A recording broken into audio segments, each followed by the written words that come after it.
Selamat pagi pemirsa. Sungguh teramat dahsyat dampak banjir bandang yang menerjang Aceh, Sumatera Utara, dan Sumatera Barat. Data Badan Nasional Penanggulangan Bencana per Minggu 14 Desember 2025 mencatat lebih dari 1.000 orang meninggal dunia, 217 orang hilang, dan 5.400 orang lainnya luka-luka. Tidak kurang dari 158.000 rumah warga rusak hingga hancur, 145 jembatan putus, serta berbagai infrastruktur vital yang luluh lantak di banyak wilayah. Pemirsa, inilah editorial Media Indonesia di seri ini Selasa 16 Desember 2025 dengan tema Bukan Janji Manis Penegakan Hukum bersama saya Leonard Samosir. Dan Anda semua para pemirsa juga bisa ikut menyatakan pendapat Anda nanti dengan menelepon nomor 021 583 99 100. Dan pemirsa, pagi ini telah hadir bersama saya Ketua Dewan Redaksi Media Group, Elman Saragih. Bang Elman, selamat pagi. Pagi, Bung Deo. Sehat-sehat, Bang? Sehat. Sehat betul ya? Sehat. Bukan janji manis. Bukan pembalak liar. Bukan pembalak liar. Bang, ini menjadi pertanyaan kita karena selalu kan para penegak hukum mengatakan butuh waktu untuk menegakkan hukum, termasuk dalam kasus di Sumatera. Tapi kalau kita lihat arahnya, seperti tadi di dalam headline news dikatakan bahwa yang ditindak kelihatannya pembalakan liarnya, illegal logging. Kalau yang legal logging ini yang kemudian banyak sekali dikatakan ikut merusak alam, apa kabar ya Bang? Ya memang ya kita ini sebetulnya udah capek juga sih dengar pernyataan-pernyataan seperti ini kan. Capek ya? Capek. Karena dari dulu juga kan selalu mengatakan akan ditindak pembalak liar. Dan dibumbui lagi tindak tegas. Saya nggak tahu apa beda ditindak dengan tindak tegas, gitu kan. Okay.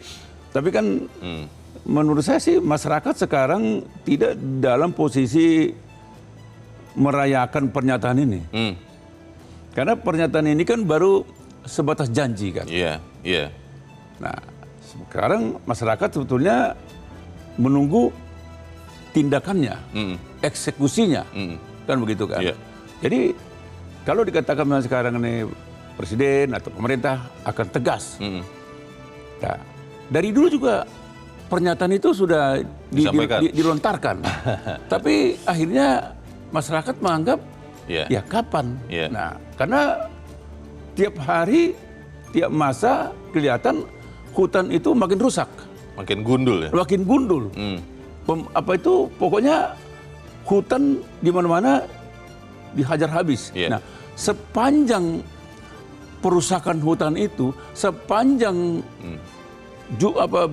luas hutan itu tetap berkurang, maka itu bisa dipastikan tidak ada tindakan. Oke.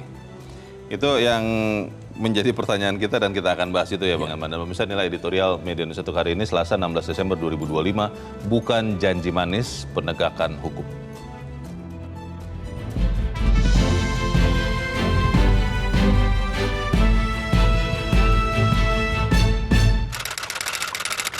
Bukan janji manis penegakan hukum.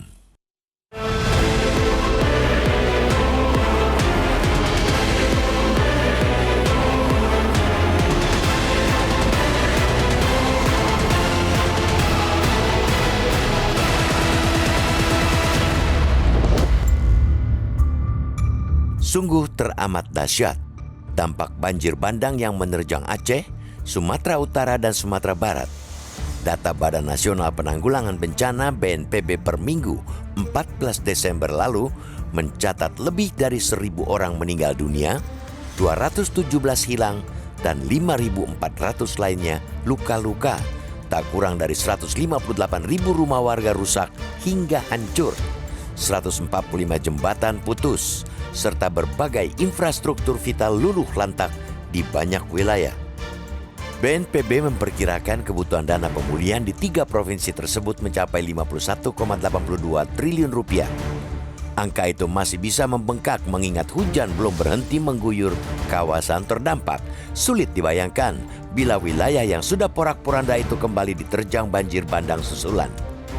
Tragedi di Sumatera kembali mengajarkan pelajaran mahal yang kerap diabaikan, yakni hutan bukan sekadar hamparan pohon, melainkan penyangga utama kehidupan manusia. Ketika hutan diotak-atik, apalagi digunduli, bencana tinggal menunggu waktu. Ironisnya, Memasuki pekan ketiga pasca bencana yang mulai terjadi sejak akhir Oktober 2025, negara belum juga mengumumkan pihak yang harus bertanggung jawab atas kerusakan hutan di wilayah hulu. Padahal, Kementerian Kehutanan telah mencabut 22 perizinan berusaha pemanfaatan hutan atau PBPH di 3 provinsi tersebut. Kepolisian bahkan mengaku telah mengantongi nama calon tersangka. Kita patut mengapresiasi pernyataan Presiden Prabowo Subianto yang berjanji akan menyikat habis pembalakan liar.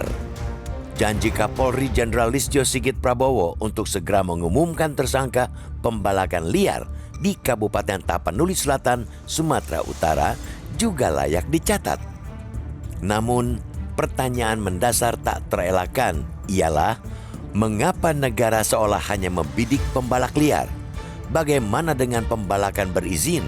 Apakah negara telah sampai pada kesimpulan bahwa jutaan gelondong kayu yang kini berserakan di berbagai lokasi semata-mata hasil kerja pembalak ilegal? Logika publik sulit menerima anggapan itu. Jumlah kayu gelondong yang mencapai jutaan batang tak mungkin ditebang, diolah, dan didistribusikan oleh individu atau kelompok kecil. Skala sebesar itu hanya mungkin dilakukan oleh korporasi dengan dukungan modal besar, mesin berat, dan tenaga kerja masif. Tentu ini masih dugaan, namun bagi akal sehat, dugaan itu sudah tergolong kuat dan semestinya tidak sulit untuk dibuktikan. Masalahnya, disinilah ujian sesungguhnya penegakan hukum dimulai, yaitu adakah kemauan politik dan keberanian aparat untuk membuktikannya? Apakah lebih dari 1.000 korban jiwa dan kerugian triliunan rupiah belum cukup untuk memantik keberanian itu? Pertanyaan tersebut harus segera dijawab oleh negara. Jawaban yang jujur dan tegas setidaknya dapat sedikit mengobati luka dan kemarahan publik. Masyarakat yang telah hancur hatinya akibat bencana tidak boleh kembali dilukai oleh penegakan hukum yang tebang pilih. Kerusakan alam sudah terjadi, jangan lagi ditambah dengan kerusakan pranata hukum. Jika itu terjadi, kepercayaan publik kepada negara benar-benar terancam runtuh. Karena itu, pemerintah dan aparat penegak hukum wajib mengusut tuntas praktik pembalakan hutan secara transparan dan terang benderang, baik yang ilegal maupun yang berlindung di balik izin resmi. Kejahatan kehutanan tidak boleh diperparah dengan pembabatan hukum. Perlu diingat, bencana selalu datang sebagai tamu tak diundang. Ia tak pernah memberi aba-aba. Yang bisa dilakukan negara hanyalah memastikan bahwa keserakahan manusia dan kelumpuhan hukum tidak lagi menjadi undangan berikutnya.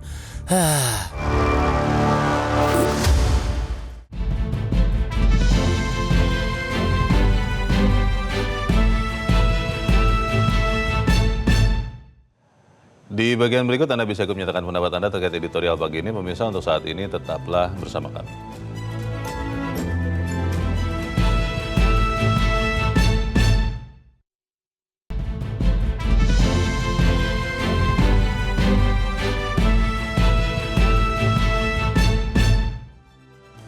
Terima kasih Anda masih bersama kami, pemirsa. Bang Eman, kalau kita lihat sebetulnya pemerintah kan sudah membentuk Satgas Penertiban Kawasan Hutan (PKH), yang itu sebenarnya terjadi sebelum ada bencana di 3 provinsi di Sumatera, dan sudah disebutkan sudah menertibkan sekian izin dan sebagainya.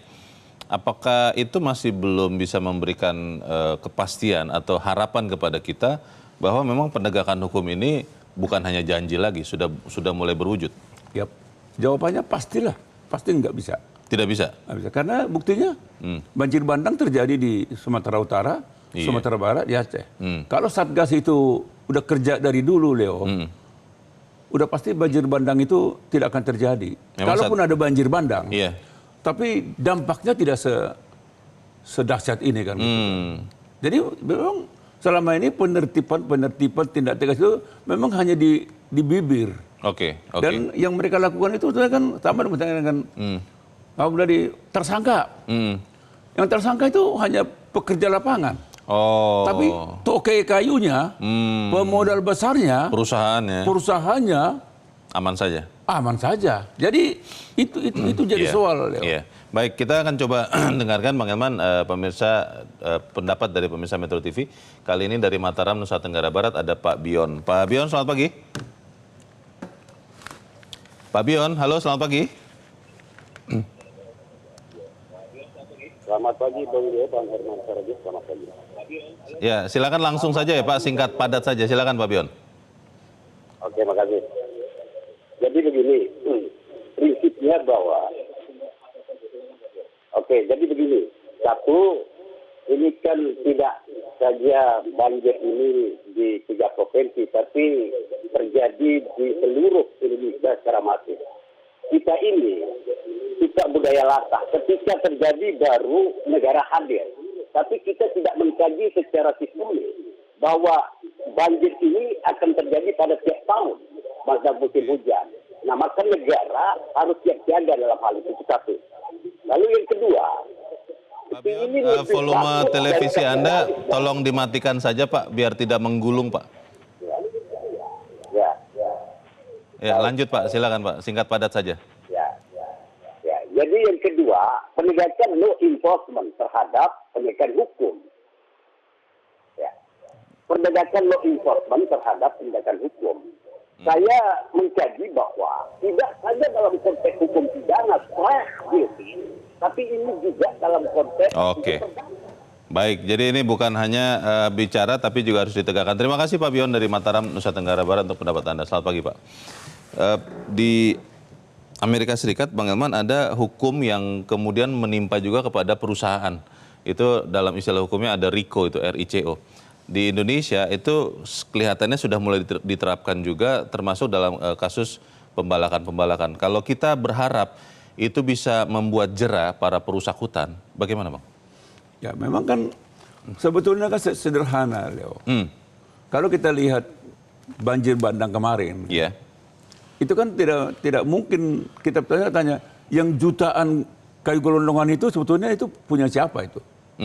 Itu kan pasti campuran dari pembalak liar dan juga yang punya konsesi-konsesi hutan kan. Logging yang legal. Logging yang legal. Yang kan? legal. Nah, jadi ini kan perpaduan itu sebetulnya. Nah, sebetulnya kan mestinya kan pemerintah kan nggak boleh main-main. Karena kalau dia main-main, akibatnya kan hutan rusak. Hutan itu kan bukan hanya pohon. Itu kan kehidupan manusia kan. Jadi yang menjadi pertanyaan, apakah pemerintah tidak paham? Pasti paham kan. Tahu. Oleh karena itu kejadian bencana alam yang di Sumatera ini, mestinya ini harus dijadikan yang terakhir, peringatan terakhir. Maka itu kalau Presiden bilang akan menindak tegas pembalak liar, tidak hanya pembalak liar, juga yang punya izin-izin konsesi yang resmi, tapi memekarkan izinnya kan gitu kan. Ini dan juga memang izin-izin yang sudah diberikan tapi luasannya menyangkut daerah yang kritis, mestinya itu kan tidak boleh. Jadi jangan pukul rata. Gitu kan. Nah, oleh karena itu memang harapan masyarakat sebetulnya kali ini Presiden, pemerintah tidak hanya pidato, tidak hanya ancam, tapi kita lihat ke depan. Katakanlah misalnya yang 22 yang sudah katanya yang sudah dicabut ya Pak? Sudah dicabut. Sudah cabut. Coba diumumkan dulu. Siapa-siapa? Siapa-siapa itu? Kok nggak berani? Kan artinya kalau sepanjang pemerintah tidak mengumumkan yang 22 orang itu, masyarakat tidak percaya, Leo. Pertanyaannya Bang, konon katanya dari nama-nama itu ada nama-nama besar. Apakah itu kemudian bisa juga nanti dinyatakan? Kita bahas di bagian berikut. Pemirsa tetap bersama kami, Editorial Media Indonesia segera kembali.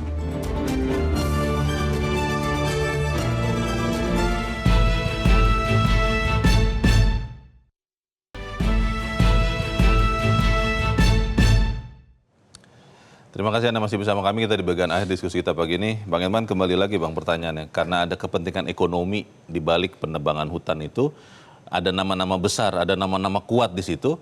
Apakah kemudian pemerintah, Satgas PKH deh yang paling depan, itu berani Bang menindak nama-nama besar itu Bang? Ya sebetulnya bukan soal, pertanyaannya kan bukan soal apa berani. Memang harus berani. Harus berani. Berani. Karena sekarang gini deh, Leo. Kita mau tanya dulu pada para pemilik konsesi hutan itu. Iya. Para pembalak liar itu. Kira-kira mampu nggak mereka mengembalikan yang 1.001 nyawa yang sudah meninggal itu? Tidak bisa. Tidak bisa kan? Tidak. Mampu nggak mereka dalam waktu sekejap langsung menyulap keadaan membaik? Tidak bisa. Tidak bisa kan? Jadi memang ini kejadian itu sebetulnya kejahatan luar biasa ini, Leo. Kejahatan ya? Kejahatan luar biasa. Masuknya ini. kejahatan. Perusakan hutan ini. Iya. Ini kan kejahatan luar biasa yang terorganisir. Iya. Yang di belakangnya ada backing. Iya. Ada backingnya kan gitu kan. Iya. Nah, oleh karena itu memang pemerintah tidak boleh setengah hati. Harus betul-betul terbuka. Coba diumumkan dulu. Pertama yang tadi yang kita singgung tadi. Iya. Coba diumumkan yang 22 perusahaan itu. Siapa saja? Siapa saja dan lokasinya di mana. Dan coba diumumkan juga sekarang siapa-siapa yang mendapat hak pengusahaan hutan di Indonesia ini. Oke. Siapa aja. Iya. Terbuka, berani dong gitu kan. Jadi kalau memang konsesi itu sah dan memang daerahnya memang dibolehkan, ya nggak ada masalah. Tapi ini kan penting supaya kalau begitu kejadian gampang. Oh ini kan seperti ini katakan kalau saya baca di running text akan ada tersangka. Kok akan ada tersangka? Tersangka yang langsung umumkan. Umumkan dong. Kalau perlu Siapa? tangkap. Kan nggak mungkin direkayasa tersangkanya kan. Ini jangan-jangan nanti yang akan ditersangkakan ini orang yang paling lemah. Kaki tangan. Kaki tangan atau hanya pekerjanya. Orang di lapangan. Atau kalaupun perusahaan yang paling lemah di antara perusahaan yang ada. Gitu. Supaya ada pertunjukan saja. Hanya untuk show aja. Oke. Jadi ini yang membuat masyarakat akan marah. Iya. Ini juga yang membuat masyarakat ya udah paling-paling juga hanya janji-janji.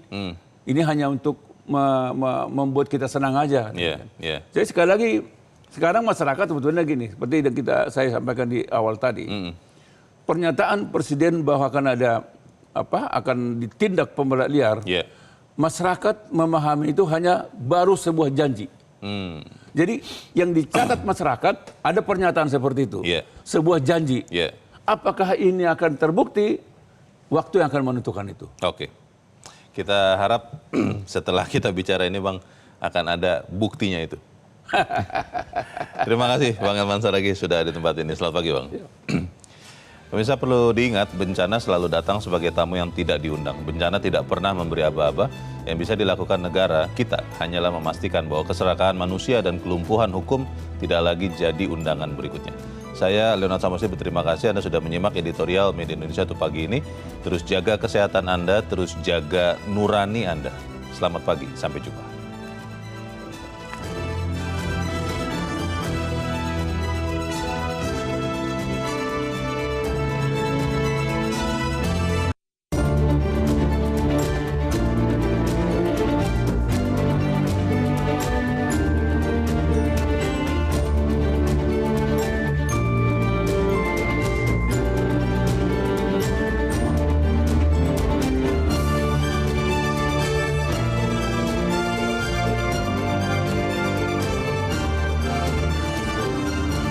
Jelajahi cara baru mendapatkan informasi. Download Metro TV Extend sekarang.